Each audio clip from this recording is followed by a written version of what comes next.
What's up? What's up? It's time for Done Way Past Funny with your host, Sugar Ray.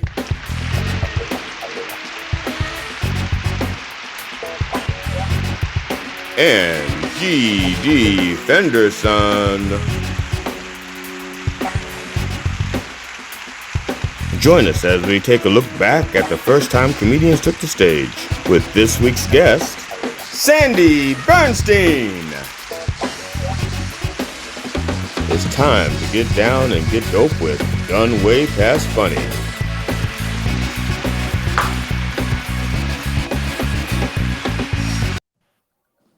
All right, welcome to welcome to Done Way Past Funny. If only I could read. It's right there, right there. Welcome to Way Done Past. Damn it. Welcome to Done Way Past Funny. I'm G.D. Fenderson, along with Sugar Ray and Sandy Bernstein. Sandy Bernstein is her turn in the hot seat. Well, the hot seat. We're going to watch her clip, and we're going to discuss it. And should I assume that people watched the last episode and know who you guys are, or let's just assume? Okay, introduce yourself, Sugar Ray, and Sugar Ray, introduce yourself to the people. Hi, people. I am co-host Sugar Ray with my other co-host, Way Past Done over here. Y'all know he's on this end, but he's way past done. And I'm guessing since y'all didn't watch the first episode, y'all don't know who the fuck I am. Go back and watch the first episode. and Sandy Bernstein. That's right. Hey, I've been doing comedy for about 8 years now. GD and I started around the same time, and I'm based in Baltimore, Washington area.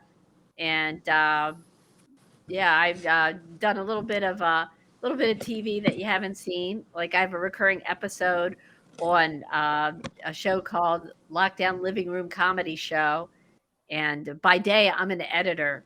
I'm the editor with no competitor. So I riff on these like signs with grammatical and spelling errors and postings and things of that nature. It's called Sandy Says is the name of my segment, and it used to be on ASY TV, but now it's on a website, cheapafvideos.com, I believe is what it is. And yeah, so I've done comedy in Mexico and few places around the country, but I'm primarily in the Baltimore, D.C. area. I do have a day job, as I said. So, yeah, so that's what I'm up to. I'm going to pretend that I'm going to pretend he's not here. Yeah, maybe he's going to leave and try to come back in. Yeah. Before we watch your set, Sandy, I have a couple of questions about it. First, how long did it take you to write your bit? About 6 weeks. Wow. Yeah, and I don't think I've ever produced that much material in that short a time since. But yeah, it took I mean, it's about 13 minutes of material. Yeah. I'd originally written it was even longer, and I cut it down significantly because I was only going to be doing 5 minutes, and here it turned into 15. But they didn't know to light me or anything. So my 5 minutes turned to 8, and I felt guilty about that for years. And your 5 minutes turned to 13. Yeah. Well, I mean, it wasn't like a hard and fast thing because I was the only comedian. It was a talent show at my office. And the way I got roped into it, I'd never done comedy before. I'm an editor and a head writer in a marketing department in a university. And human resources decided they wanted to have a talent show. So I was at the kickoff meeting with my boss, who I mentioned in the set. And I mean, it really did happen. I was making wisecracks. I was like, "Oh, I've got the perfect headline for this. Who wants to commit career Harry Carey?" And the organizer of the talent show was like, "That's it. We're signing you up to do stand up." And up until that point, I never even dreamed I would be doing it. It wasn't even like a bucket list thing for me. And my boss just piped right in. She goes, "Oh, you need a stretch project for your performance review." And I was like, "Okay, well, just wait till I go down in flames. You're the one who's going to have to write the performance improvement plan." But I figured, I thought about it and I was like, well, I mean, I'm gonna have to run the material by HR, so I'm not gonna get fired for what I say. And at the time, I was having a really lousy summer because my husband was going through chemotherapy and radiation for colorectal cancer. He is since cancer free, and my mom was dying of Alzheimer's. So I thought, this is either going to be a welcome distraction or it's going to be the cherry on top of my shit Sunday. And fortunately, it turned out to be the former. So that's the sort of background on that.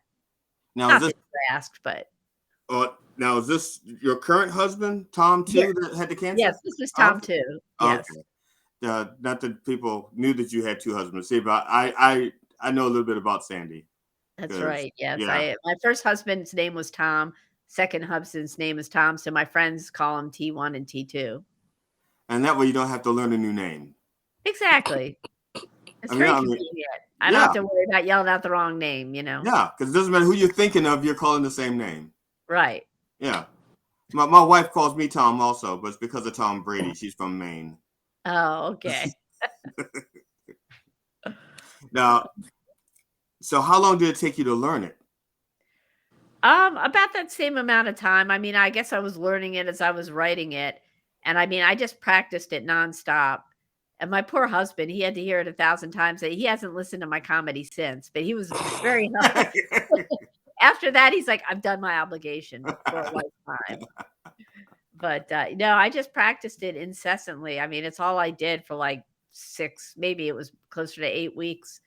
But I just every time I would take a walk, every time I would drive in my car, every time I take a shower. And actually, I mean, even to this day, I memorize and work out material when I'm on walks. People think I'm crazy, so I just carry my phone and they think I'm on the phone. Or we had the cell phones and stuff. The people that walked around like that were crazy. But Right. yeah, now they have cover, and we don't know who's crazy and who's a comedian pretending to be on the phone. Yes. I'm gonna give you a little insight. They're all crazy. Yeah, that's true. That makes no difference.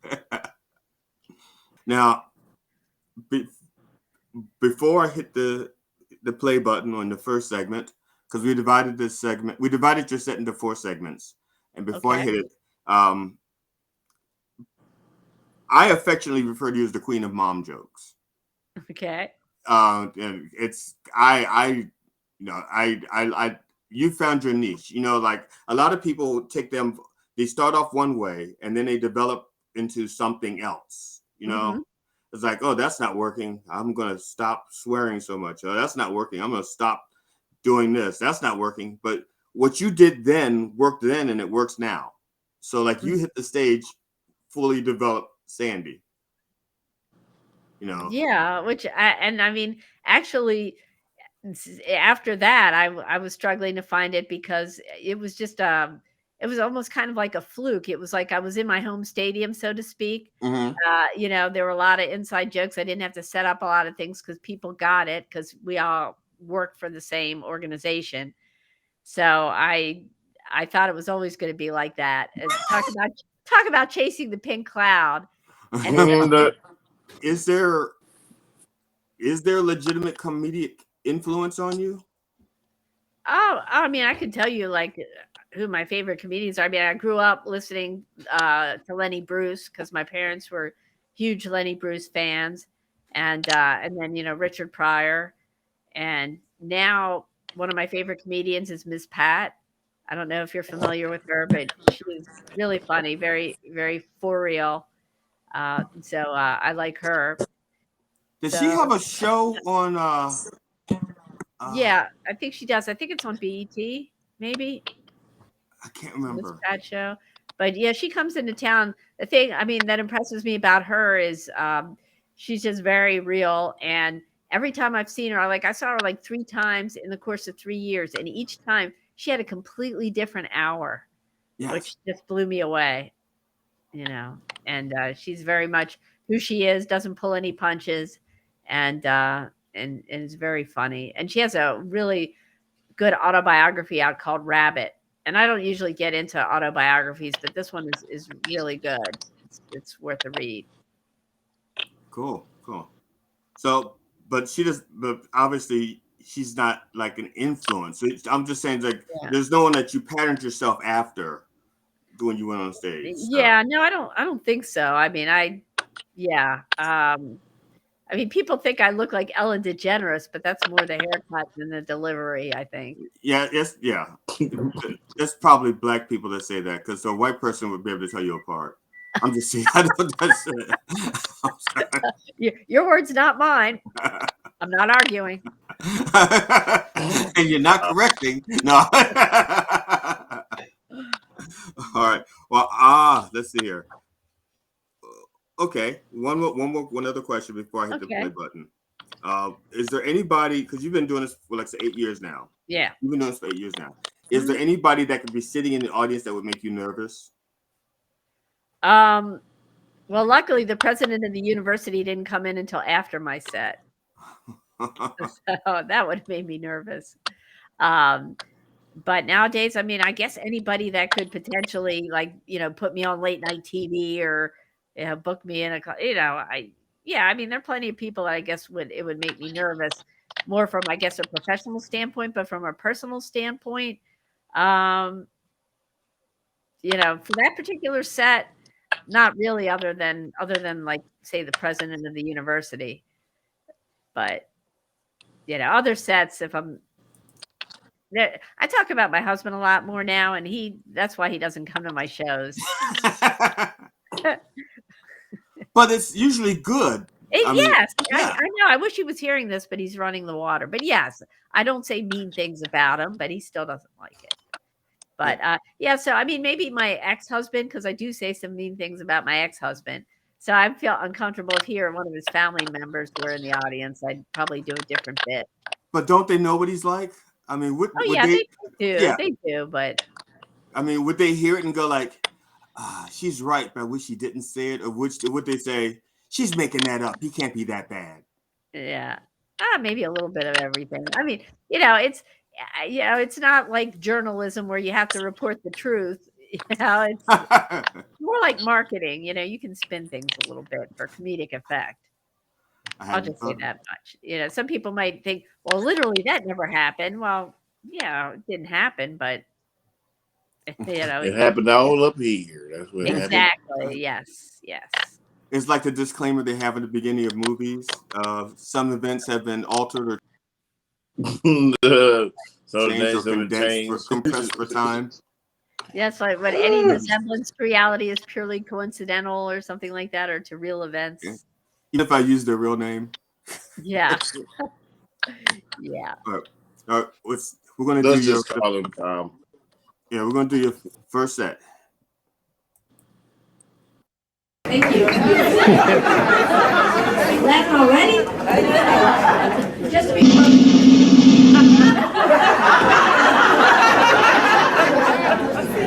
okay, now that we've got that out of the way, just to be perfectly clear, I'm not going to disembowel myself, okay? The producers confiscated my sword. But that's okay because I'm actually here to dialogue with you about professional development. Okay. So, a few weeks ago, my boss, Cynthia Friedman, called me into her office and she said, you need a stretch project for your pad, your performance review. And I was like, stretch project? She's like, yeah, something that'll take you outside of your comfort zone. And then this talent show thing came up, and I thought, yeah, what could possibly go wrong? Well, plenty, apparently. I didn't make it past the first audition. Yeah.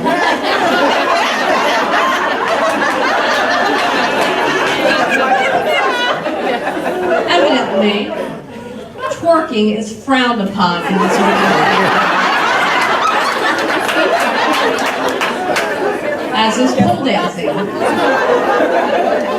Yeah, Sejal took me aside and she gave me some very good advice.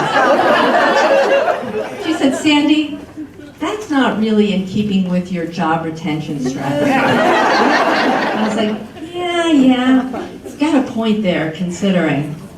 So, anyway, they gave me another chance to be in the show, and for that I am grateful. And but not before Kendra sat me down and she said, Sandy, promise me you're not going to go all HBO on us. I was like, who, me? She's like, seriously, you messed this up and we've got a guest chair in John Petrov's office with your name on it. I said, really? Now, does it say Sandy Bernstein or Toby Bernstein? Because Toby Bernstein is how I am in PeopleSoft, and good luck trying to change that. It's funny that your reference to PeopleSoft. I would say I see why you say people say Ellen DeGeneres. You sound like her. See, but it's a black person saying it.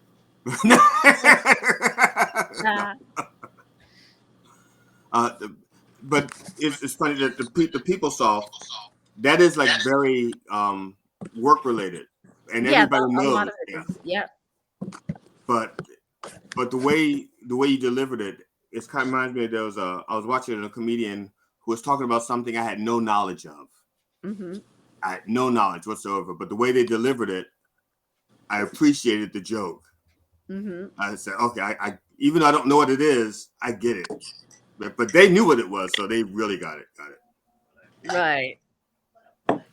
Now, did your boss Cynthia ever see another show that you did, like outside away from there? Oh yeah, she a few months later I took a course at the DC Improv that was kind of like what you did, except that rather than having an intensive over a single weekend, they did a half a day on Sunday for like 6 consecutive weeks, and then we had our graduation show. So she and a bunch of people from work went to that, and the material was very different. It had to do with an inappropriate selfie. Yeah. But that's another story. Yeah, but a lot of inside baseball there. I was saying the names. They were laughing because they recognized the names. There were slides behind me that had images like of Miley Cyrus twerking, which had just happened at that point. So that was a fresh reference. The guy running the tech miscued it. So that slide was up when I was getting on stage. So people were already laughing when I got up on stage. And then the sound effect, it was mistimed too. Yeah, I could tell. That worked in my favor. Yeah. You know? And now, most people, anybody watching this who has just started comedy, who think that's what their first show is going to be like, or first time on stage is going to be like, it's not. Well, I can tell you every show since then, I was chasing that pink cloud, and it wasn't like that after that. That's for sure. So you went from like super high because I've full disclosure, I've watched this clip probably 5 times. Which may have been more than you've watched it in the past 8 years. Probably. I just watched it for the first time in a long time right before the show, just to refamiliarize myself with it. Yeah. I'm sure, Ray, I'm dominating the conversation. Did you have anything you wanted to say other than anything about the first segment? Or? I'm just taking in how lucky she is. Get all But those laughs. It set me up though, because after that I was in for a rude awakening. I was listening to it and I was like, damn, that sounds like a standing ovation right there. That's what that sounds like. I'm telling you, I haven't gotten it. I can count probably in one hand the times I've done that well in 8 years. All right, part 2, second segment here.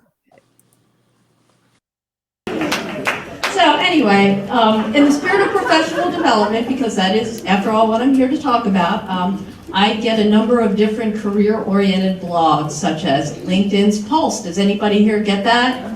Okay. Well, they've got some great subject lines like 6 must-reads for Sandy. And of course, the second that thing hits my inbox, drop everything, have to open it up, right? So the first must-read for Sandy was 5 things you should never say at work. Okay? I thought, just 5? I mean,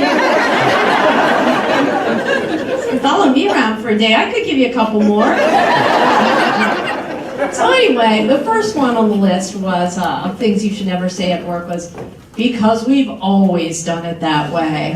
I thought, yeah, bosses hate that. Won't say that at work. Well, the very next day I was tested. I was proofreading some business cards. They all go through my department, so now you know where to send the hate mail. Anyway, I'm not even usually the person who works on these. I normally leave that to a responsible adult. But on this particular occasion, it was yours truly, and I get a call from my colleague, and she's like, "Why on earth do you people insist on using the Adelphi mailing address on my business card? My office is in Largo." I was like, "Well, we could change that, but that would involve special dispensation and a small animal sacrifice." And she's like, "Forget it, I'm an animal lover, but I have to ask you this one question. Where on earth did these editorial guidelines come from?" And I was like, "Well, let me explain. They were handed to us on tablets during a severe thunderstorm. Everybody knows that. 5 things you should never say at work." To be honest with you, I can't remember the other 4 on their list, but like I said, I've got plenty on my list, and a couple of them that are on my list that I know are not on their list. This one is for the ladies. Ladies, you should never talk about the 2 M words at work, namely menstruation and menopause. Okay, I sense some nervous laughter here. Shouldn't talk about it at work. It's not very professional. Okay, so anyway, with menstruation, I don't really have an issue with that anymore.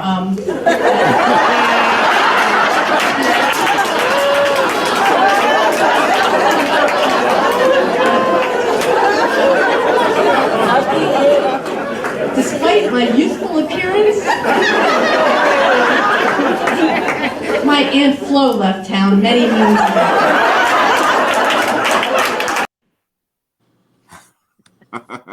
Heck joke. But it worked. It worked. I could never get away with that in today's climate. Never. You mean at work or on stage? It worked on stage. I don't know that it would work on stage now, but. Well, I don't know how many people know who Aunt Flo is now. Oh, but They that's an old joke. that's the lady from the commercials. Right, but it's an old expression. My Aunt Yes. Flo's here. Yes. But but maybe younger people don't know that reference, so maybe to them it was original. Yeah, because it I don't know how old the people you work with, but they know. Well, the women knew who Aunt Flo was. Maybe the guys like, why is that funny? But I knew who Aunt Flo was because I was raised pretty much by a single mom, Mm-hmm. and she sent me out to buy tampons and sanitary napkins. So, but that was like I said, and it was like probably was that your first applause break? Yeah, it might have been. Yeah, that got a big round of applause. Yeah, I mean it was really kind of like on that line because people were uncomfortable, Yeah. but that's what kind of made it funny. Yeah.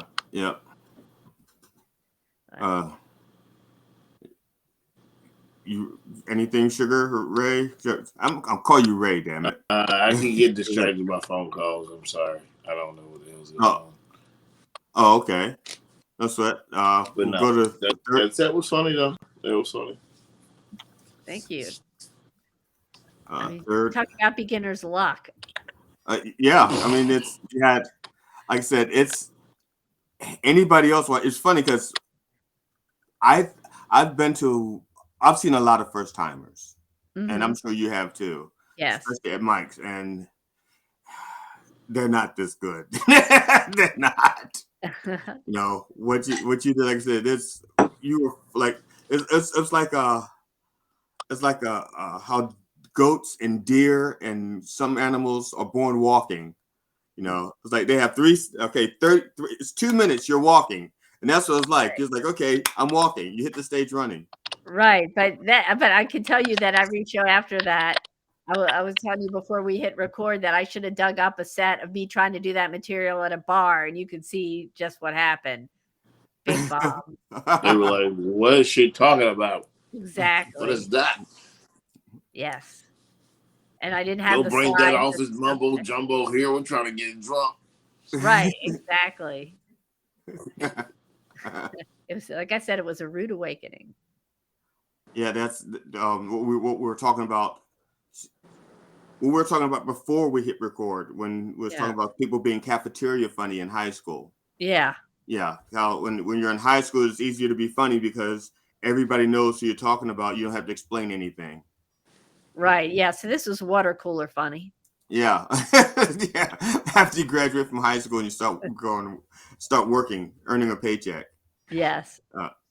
Speaking of paycheck, you have this profitable open mic that you run every week. Is it? Oh, well, actually it's not profitable. I'm into a couple different things. Okay, one is me and another comedian, Walter Gottlieb. We run 2 monthly open mics. One is in Columbia on the second Monday of the month, and that's happens to be at Home Slice Pizza in Columbia, Maryland, and we call that The Slice is Right. So, uh, and it's like I said, it's free to anybody who wants to sign up or anybody who wants to come and be an audience member. The second one we do the third Friday of the month at a place called Sam's Pizza in Rockville. It's near the Shady Grove Metro in Rockville, Maryland. And that is under our brand Evil Bad Kitty, which is named after Walter's cat, Evil Bad Kitty, who's a little bit of an online sensation. You know, he's a social media character, but he's a real cat too. So yeah, so those are 2 open mics that we run. And then independently of that, I co-produce a show for Try It Out Comedy, and my executive producer and the founder of it is Rich Madzel. Or Rich Madzel. He is in his 80s. He is amazing. And over the years, he's cultivated this mailing list. Um, he used to do like table readings, like Try It Out, like playwriting or something like that. Right. And he and his wife Melinda have lived in Columbia for more than 20 years, and they know everybody in Columbia. They know all the movers and shakers. You know, his wife is very involved in different community organizations, so they know everybody in Columbia, Maryland. So over the years, they've cultivated this following. So he a few years ago started doing these clean comedy shows. Mm-hmm. Ought to Try It Out Comedy because he wanted comedians to come and do new material. So a comedian that helped him get it started knew me and invited me to the very first show. And, you know, I did shows as often as I could. I was always bugging him to do the show as a clean comedy show. And then COVID happened. And, you know, we sort of reconnected because I was looking for venues for possible showcases or the mics that I was doing with Walter. And he said, you know, this place Home Slice approached me and they want me to do the comedy show that I used to do at 18th and 21st under Try It Out Comedy. So I started producing shows with him, and he handles all the business and the mailing list, and I book the comedians. And it's a clean show. It's a paid show, and we sort of outgrew Home Slice. So now we're at the Bus Boys and Poets in Columbia, Maryland. Hi, I'm GD Fenderson, certified forensic humorist and co-host of Done Way Past Funny.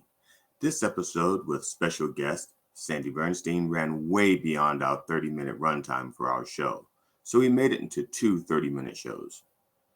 You have just watched part 1, so please join us on our next episode for part 2. And when you come back to join us, bring a friend.